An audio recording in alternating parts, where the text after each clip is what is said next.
BPSC के माध्यम से बिहार में सेकेंड फेज की भर्ती के लिए कई सारे स्तर के शिक्षकों के लिए पद विज्ञप्ति जारी की गई है। ऐसे अभ्यर्थी जो एक से ज़्यादा सब्जेक्ट के लिए एलिजिबल हैं अपर प्राइमरी में, साथ ही साथ टीजीटी में, पीजीटी में, और इसके अलावा भी जैसे कल्याण विभाग की भर्ती है, इसके अलावा स्पेशल विद्यालयों में भर्ती है, इन सब के रिगार्डिंग अगर कोई अभ्यर्थी सभी में एलिजिबल है तो क्या वो सभी के लिए एक साथ आवेदन कर सकता है? इसके रिगार्डिंग डिटेल में बात करेंगे, अंत तक जरूर जुड़े रहिएगा। नमस्कार दोस्तों, मेरा नाम है नीरज, आप देख रहे हैं कैरियर बिट यूट्यूब चैनल। अगर आप इस चैनल पर पहली बार विजिट कर रहे हैं तो इसको सब्सक्राइब करते हुए बेल आइकन को प्रेस करना ना भूलें। सबसे पहले अभ्यर्थी बहुत ज़्यादा कन्फ्यूजन है पदों को लेकर के कि किस किस प्रकार की पद है। देखिए 32,000 जो पद है अपर प्राइमरी की वो नॉर्मल स्कूल में है। नॉर्मल देखिए दो प्रकार के शिक्षक होते हैं, एक तो बीएड स्पेशल या फिर डीएलएड स्पेशल होता है। जैसे कि आपने पढ़ा होगा, जो शारीरिक रूप से अक्षम बालक होते हैं, जैसे जिनके शरीर में कोई भी कमी होती है, उनको पढ़ाने के लिए स्पेशल ट्रेनिंग की आवश्यकता होती है। जैसे मान लीजिए कोई मूक बधिर है, कोई बोल नहीं सकता, कोई सुन नहीं सकता, तो उनके लिए स्पेशल ट्रेनिंग दी जाती है बीएड और डीएलएड में, जिसे बीएड स्पेशल एजुकेशन विशेष शिक्षा बोला जाता है। तो इन अभ्यर्थियों के लिए स्पेशली एक वैकेंसी आई हुई है, तो उन सब में आवेदन करने से पहले जरूर देख लीजिएगा, कंफ्यूज मत होइएगा। अन्यथा की कंडीशन में आप ये सोच रहे होंगे कि मैंने आवेदन सही भरा है और आपका एडमिट कार्ड कुछ और आएगा। ठीक है, तो वीडियो को अंत तक जरूर देखिएगा। और साथ ही साथ अगर आपने अभी तक आवेदन नहीं किया है तो स्टेप बाय स्टेप किस प्रकार से सही तरीके से आवेदन करना है, डेडिकेटेड वीडियो का लिंक आपको डिस्क्रिप्शन में दिया गया है, जरूर देख लीजिएगा, उसके बाद ही आवेदन करिएगा। देखिए एक तो नॉर्मल स्कूलों में वैकेंसी आई हुई है 32,000 के आसपास। इसके अलावा आप देख सकते हैं माध्यमिक में यानी टीजीटी में 18,877 पद आया हुआ है।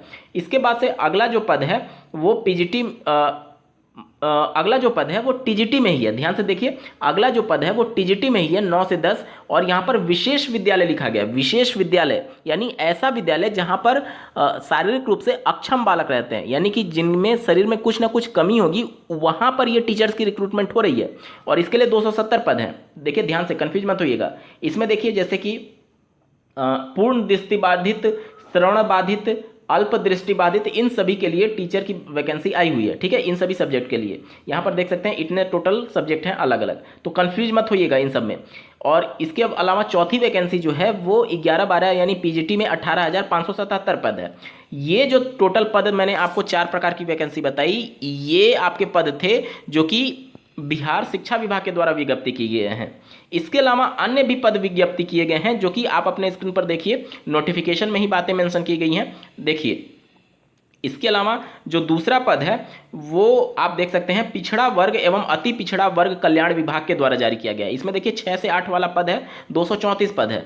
इसमें आप विशेष तौर पर ध्यान देंगे, इसमें भाषा में केवल हिंदी और अंग्रेजी है, जबकि नॉर्मल वाला जो अपर प्राइमरी का वैकेंसी है उसमें 4 भाषा के लैंग्वेज के ऑप्शन दिए गए हैं, हिंदी, अंग्रेजी, संस्कृत और उर्दू के, जबकि इस वाले में केवल दो लैंग्वेज है, हिंदी और अंग्रेजी। ठीक है, उसके बाद से गणित और सामाजिक विज्ञान, इस प्रकार से आप समझ सकते हैं। ठीक है, इसके लिए 234 पद हैं। और इसके अलावा टीजीटी में भी आप देख सकते हैं इसी पिछड़ा वर्ग आयोग के द्वारा जो पद विज्ञप्ति किए गए हैं 248 पद हैं। ठीक है, और इसी प्रकार से आप देख सकते हैं पीजीटी में 403 पद हैं, और इसी के अलावा प्रिंसिपल के लिए भी 31 पद हैं। तो अब सवाल आता है कि क्या इन सभी के लिए अगर कोई अभ्यर्थी एलिजिबल है तो आवेदन कर सकता है? देखिए ध्यान से समझिएगा, अगर आप अलग अलग स्तर के शिक्षक के लिए आवेदन करना चाहते हैं, जैसे मान लीजिए आपने अपर प्राइमरी के लिए आवेदन कर दिया, टीजीटी के लिए आवेदन कर दिया, पीजीटी के लिए आवेदन कर दिया, तो आप तीनों के लिए एक ही फॉर्म में आवेदन करेंगे। ध्यान से समझिए, अलग अलग आवेदन नहीं करना है, क्योंकि एक बार अगर आपने केवल अपर प्राइमरी के लिए आवेदन कर दिया और अब आप टीजीटी के लिए आवेदन करने जाएंगे तो आपका ऑलरेडी वो डाटा एग्जिस्ट दिखाएगा और आपका रजिस्ट्रेशन होगा ही नहीं। उस कंडीशन में आप दोबारा आवेदन कर ही नहीं पाएंगे। तो ऐसे कंडीशन में आप श्योर हो लीजिए कि अगर आप एक से ज़्यादा पद के लिए एलिजिबल हैं तो आप एक ही रजिस्ट्रेशन नंबर से तीनों पद के लिए आप आवेदन करेंगे। ठीक है, ये बात कंफर्म हो गई। ये तो बात हो गया अलग अलग स्तर के शिक्षक के लिए।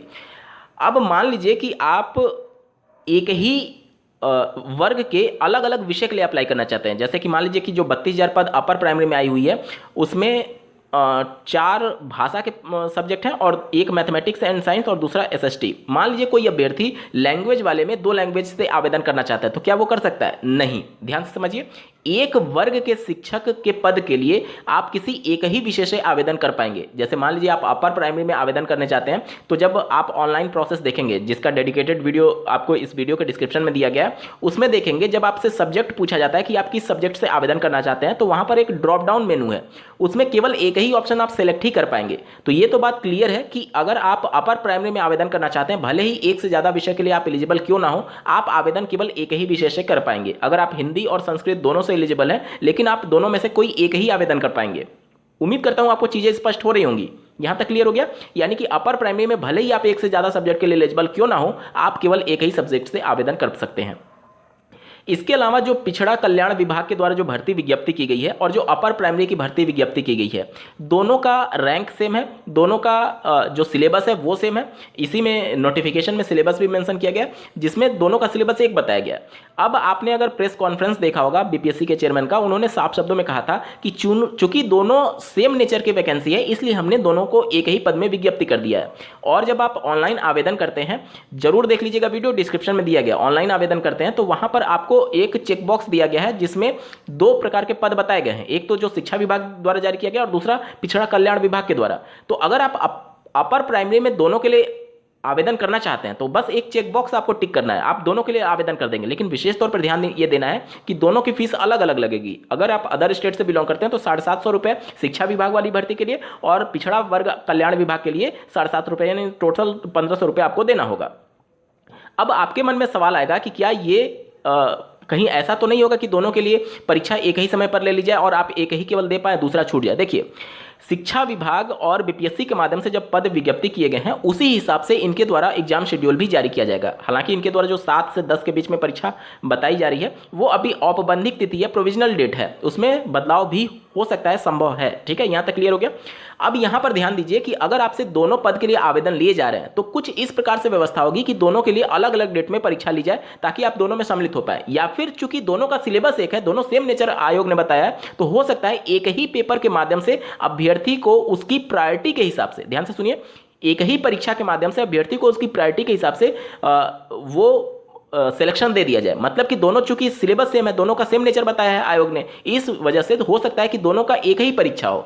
अब मान लीजिए कि टोटल 100 बच्चे हैं जो कि दोनों पद में अप्लाई किए हुए हैं, तो अब उन दोनों में आप देखेंगे कि मेरिट के हिसाब से वो ले लिया जाएगा और कौन सा प्रेफरेंस आपने दिया उसके हिसाब से वो ले लिया जाएगा। ठीक है, तो ये सब कुछ आयोग के ऊपर छोड़ दीजिए। अगर वो आपसे दोनों में एक्सेप्ट करवा रही है, तो आपको हो सकता है कि एक ही कॉमन परीक्षा ले, और अगर अलग अलग भी ले लेना चाहेगी तो आपको अलग अलग शिफ्ट में परीक्षा कराया जाएगा, ताकि आप दोनों में सम्मिलित हो पाए। ये क्लियर हो गया।